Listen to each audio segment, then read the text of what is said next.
Welcome to the Redvee TV preview show, supported by A-Star Recruitment for the 2019 season, as we look ahead to Saints' Challenge Cup final appearance against the Warrington Wolves at Wembley this Saturday. Joined once again by Kev. Hello. Kev with hair. Do you know what they're calling it in Wigan? Just Saturday. Stealing my jokes, and they're not even that good. And Saints obviously left here earlier today. To travel down to Wembley, get accustomed to the hotel ahead of the captain's run tomorrow, and essentially a full squad. Yeah, obviously Matty is missing out this week because of the injury he picked up at Leeds, which sounds quite severe. So our thoughts go out to Matty. Aaron Smith has got a ban, 2-match ban for something really innocuous that we didn't really see, but we've not contested it. So. It is what it is, and yeah, we're pretty much full strength with Joseph Paolo back in the fold, Morgan Knowles back in the fold, and then obviously the other big players, Lachlan Coote comes back into the squad. So yeah, as much as full strength as we can be, and interesting to see what the bench looks like, because I think it's going to go with the strongest 13, which picks itself. And then the debate is all around who fills those 4 spots on the bench. Yeah, going to Aaron Smith, he has got that 2-match ban. The club haven't contested it. Is that maybe because he wasn't going to be in the 17 for Saturday anyway? Probably, but then you'd think he'd be in the squad for next week, wouldn't you? In my opinion, because if these boys go down to Wembley and well, do or don't do the job. To be honest, for me, if we win Saturday, you can play whoever you want next Friday. I don't really care. But then Josh Eves might get a full run out put at 9. Put the trophy as one of... As 9? As 9. So yeah, does the starting 13 essentially pick itself, especially in the backs? I think even in the forwards now, that I think our 1 to 10 ain't going to change, other than obviously Tio plays at 6 and Johnny is obviously going to... Sorry, Johnny's going to play at 6, Tio at 7 and Coote at the back. Front row picks itself 8, 9, 10. Zebi and Dom as second rowers, and Morgan Knowles straight back in for me. Unless there's a doubt over his fitness, LMS could start at 13. Can't see that happening. And then the backs, it obviously picks itself, doesn't it? People notice Chris Breers of the Eagle Eye who were here today, that Jack Wellesby travelled down. There was 20 players boarded the coach. Yeah, Jack Wellesby travelled down with the squad, nobody else did. Is there something to be seen in that? I don't know. He's not in the 19, so you'd expect even if we got an injury, he wouldn't come in. Maybe it's just obviously rewarding with the experience based on the way he's played in the last couple of weeks. Or a bit of mind games, because there's a lot of that going on this week, isn't there? Well, if it was mind games, there's only you who's seen it.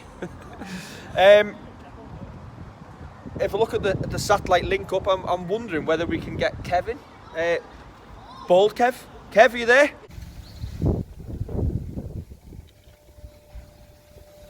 Oh.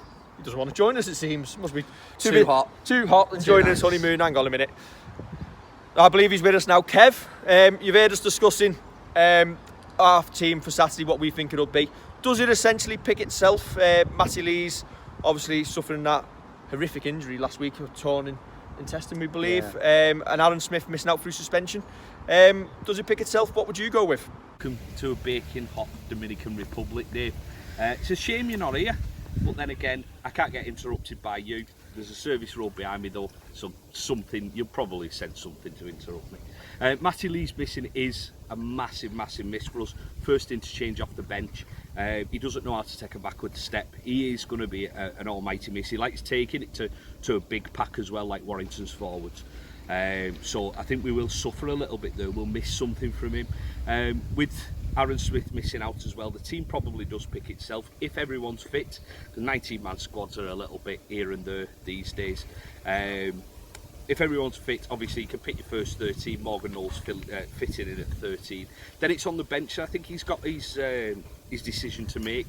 I think Louis and Kyler Moore will be the props, and then you've probably got 3 going into 2, with Jack Ashworth providing another option of prop if he wants to go big men.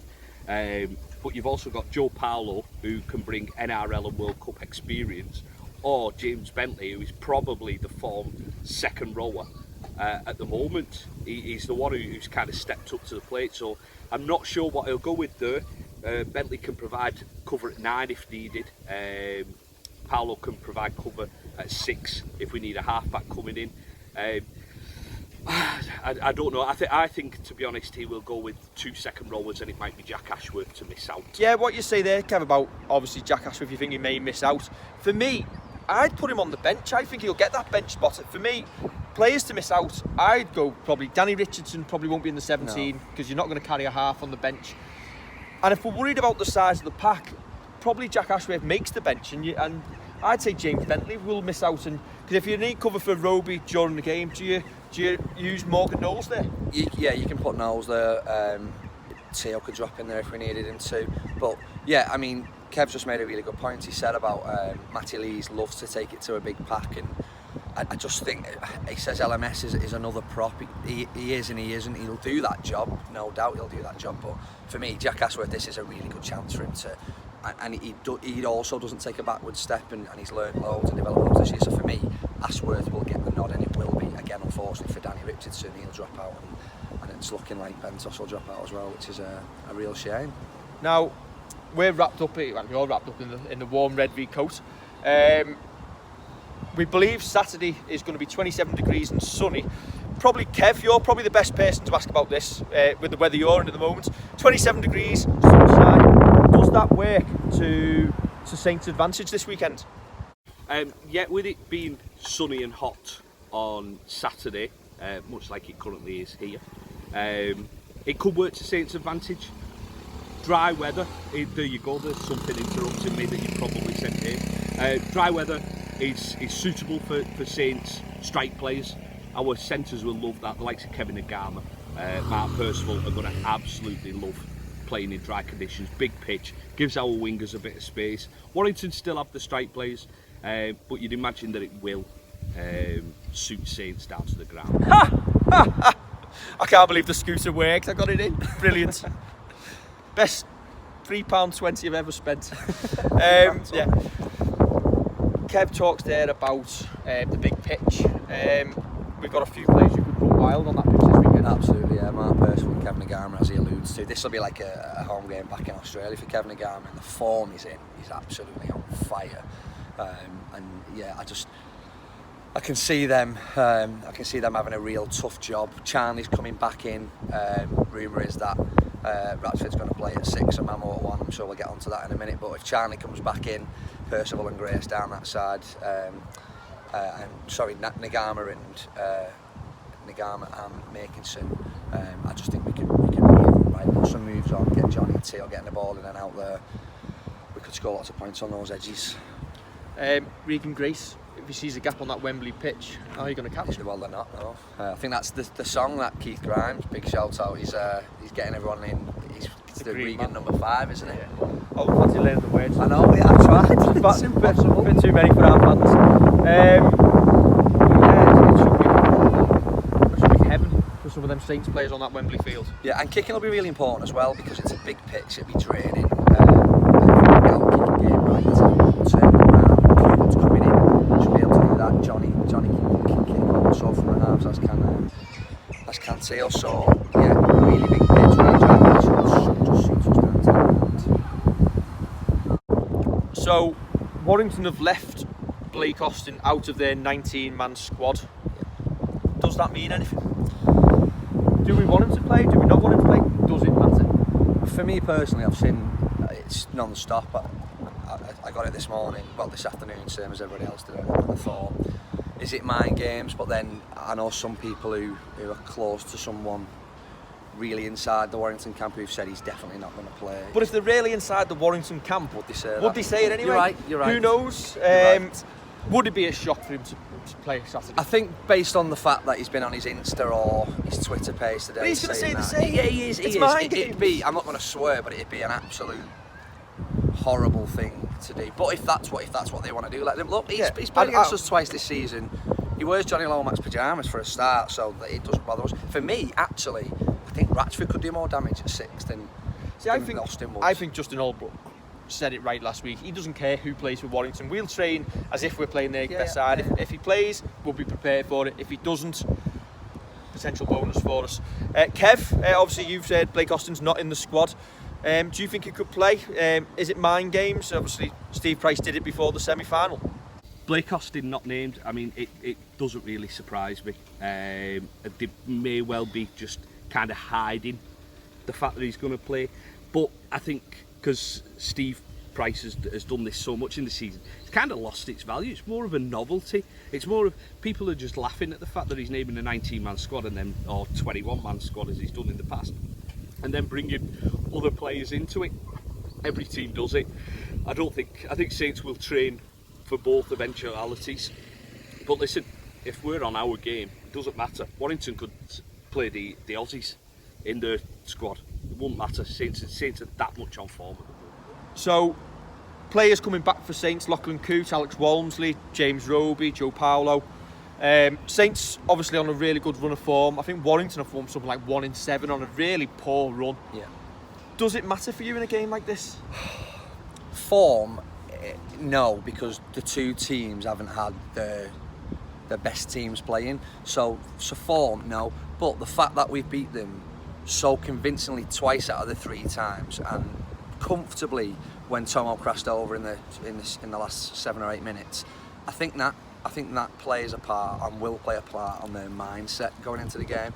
You can't turn up knowing you've been beaten 3 times by a team within the last 14, 15 weeks has it been, thinking that we're going to turn them over. They must know, and if we get ahead early, which I don't think it's going to go that way, but if we do, all sorts of doubts could creep into the mind. So in terms of raw form, we can't go on that because we haven't played our strongest team for 6-7 weeks. See, for me, we're 16 points clear at the top of the table, but it's still first v second at this moment in time. Joint second. Okay, joint second. Warrington still throws a bet on the day. They've nearly grubbed us out of the game a couple of times. My only concern is the likes of Lachlan Coote coming back in and having to adjust to the speed of a Wembley final straight away on a hot day. But you'd assume that we've been holding him back, and even in training sessions, we'll have been going full pelt. He said in his interview earlier on Wish FM when the team were leaving, he said he's had 2 full weeks of training. He feels fresh. He's ready to go. And I think he's clever enough to know when he needs to come and join in and when he doesn't. Does his game management? Of course, yeah. And there was, I don't know if you've seen last night on the Our RL at the head game that Laurel Maxon, Makinson and Roby and LMS were playing. And when Coote's name went up, he said the one who always shouts was the one who's always on our case, and it was Coote. So and that's because he's organising them, because he's from an RL. He's a different level. He's got that calibre, if that's the right word, and that quality about him that if he needs to join in the line to create overlaps, he will, and if he doesn't, he won't. It's simple as that. Kev, what do you think? Does form matter going into a game like this? I'm not sure form matters in this type of game, or it shouldn't do. If you can't get yourself up for a Challenge Cup final, it's time to pack up and leave rugby league. I mean, we are the better team. We're the best team in the league. We've proved that by winning the League Leaders' Shield. But it's a one-off game. Anything can happen.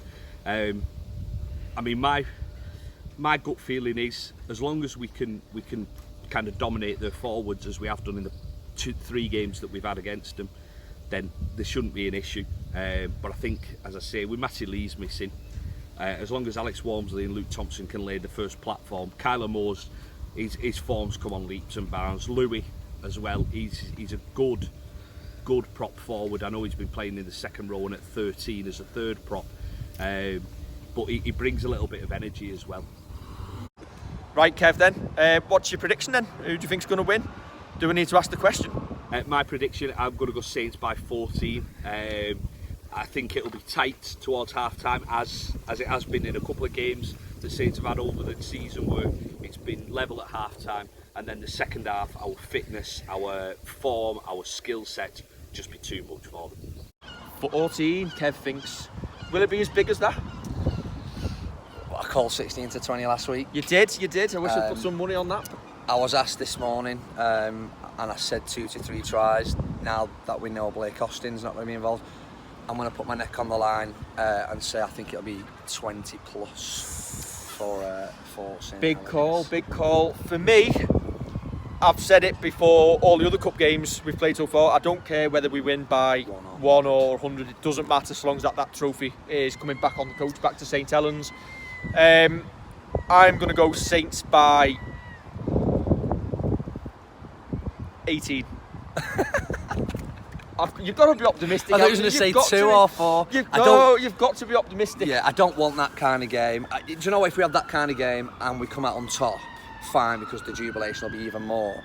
But I can't sit at Wembley in 27, 28 degree heat, not being able to see half of it because the sun will probably be in our eyes, going through that emotion. I remember walking up, I walked straight down here and I go in the semi-final last year, and I had this sneaky feeling that we were going to get turned over. I'm so confident. The last time I was this confident was 2014 when we turned Wigan over at Old Trafford. I wish I'd been confident that day. So fingers crossed. Now, Kev, we're going to have to let you go. You've just wrecked the Redvee budget paying for that satellite. So enjoy the game, and we will catch you back here next week when you rejoin us in the land of the clouds and the rain. Thanks for the working class. Thanks for joining us, Kev. See you soon. Thanks. Right, he's gone. Between 2 Kevs. But take that how you wish. It's looking good. Looks like yeah, it looks like it. Yeah, looks like it's that all inclusive. But yeah, for me, I'm so confident we can get down there, enjoying it with thousands of Saints fans down there. Coaches going from all over town. I don't think I've seen this excitement for many years. No, 11 years. Roby alluded to it in his conference that the buzz around for a long time. 11 years is a long time. We just want to get down there. I just want to get into the ground now and watch the warm up. Right, very quickly, because this is going on far too long tonight. Christian Wolf, potential head coach, nothing confirmed yet. Yeah, nothing confirmed. Strong reports from the Mole, who seems to get pretty much everything right down there. He's a strong it is what it is. It just makes me wonder though, with Nathan Brown now deciding he's leaving tonight, will Wolf be considered that job? Possibly. And we may see it delayed a little bit. It's got to be linked, hasn't it? He's leaving on Wednesday, and Wolf's all the rage about he's coming to Saints 2020 on Thursday. So there's something in there. But look, we've got to trust mate Russ. He went down there and he came back with Albrook, and look at the impact he's had.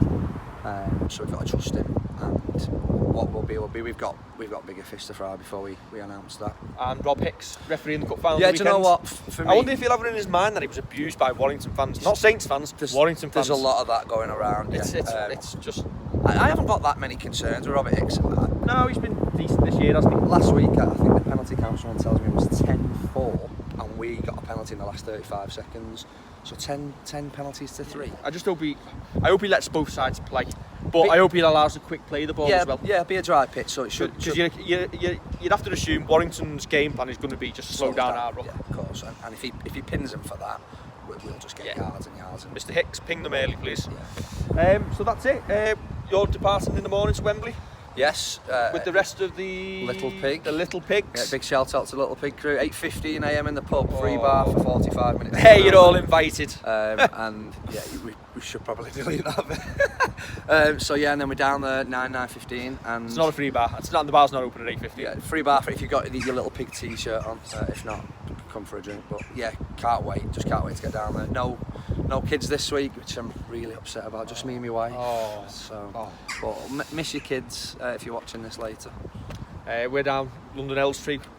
Hopefully watch the Mighty Blues beat Villa tomorrow night. Are you commentating this weekend? Oh yes, I forgot about that. Tune in if you can't make it. Yeah, if you can't make it and you're not watching on the telly, and I'll be honest, if you're listening to me, you're doing it wrong this weekend. Oh yeah, it's on BBC, isn't it? It's on the BBC. So commentating at Wembley, box ticked.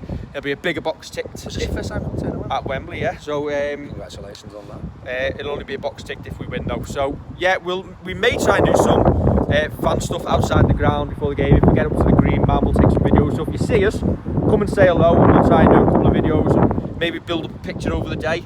We'll do a fan reaction after the game, whoever I can find out of the thousands. If anybody's sober, hopefully. And we may see you Sunday at the homecoming to do some stuff. So if you see us, come and have a chat, say hello, come on the video. If you're going down, have a safe trip, get there safe, enjoy it. Again, thanks to Kev Cunningham for joining us. Kev Pender over in the Dominican, who'll be sat at 10 a.m. in a bar watching us, and us who will be lifting the trophy at Wembley, we hope. Come on, you Saints. Come on, you Saints. Don't forget to like, share and subscribe, and we'll see you at Wembley.